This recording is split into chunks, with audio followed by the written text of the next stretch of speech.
tayeynta waxbarashada waa mid ka mid ah barnaamijyada xarunta hadaf ee sanadka 2023 mar haddii magaaladii ay sida inoo tahay biyihiina aan helay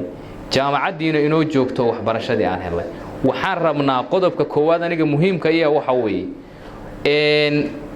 waxbarashada in la tayeeyo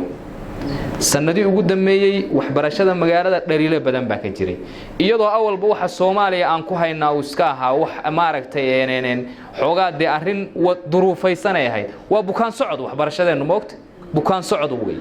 iyadoo awalba ay bukaan socod ahayd haddana dhaliil badan baa jirta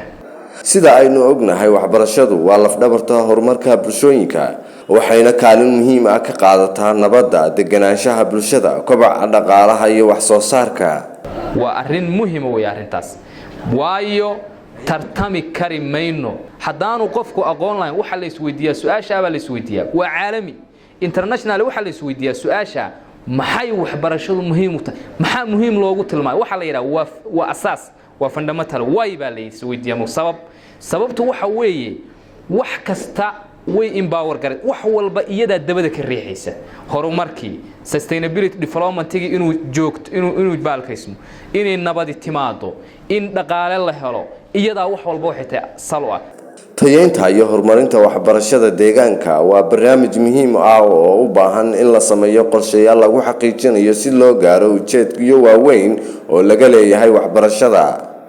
kulan xarunta hadaf lagu qabtay magaalada Baran ayaa waxa kale oo lagaga hadlay sidii loo taageeri lahaa isla markaana loo horumarin lahaa jaamacadda ummadda Soomaaliyeed oo xarumaha waxbarashada ugu muhiimsan deegaanka kaalin weyn ka qaadatay horumarka magaalada Baran xooga marka inaynu saaro sidii jaamacadda iyo waxbarashada loo hagaajin lahaa waxa muhiim loo baahan yahay dadka waalidka ah jaamacadda waxa loo dhisay dadka madaqada loo dhisay waxa kama war hayno markii ilmihii tago wuxuu ku oranaya waxaan u baahanahay inaan hooyo tago Boorama ama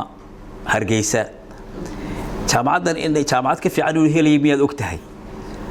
marka waxa loo baahan yahay waalidka jaamacadda lafteeda in la xisaabtamo oo maadooyinka waalidku uu jaamacadda tago tayadeeda uu ogaado oo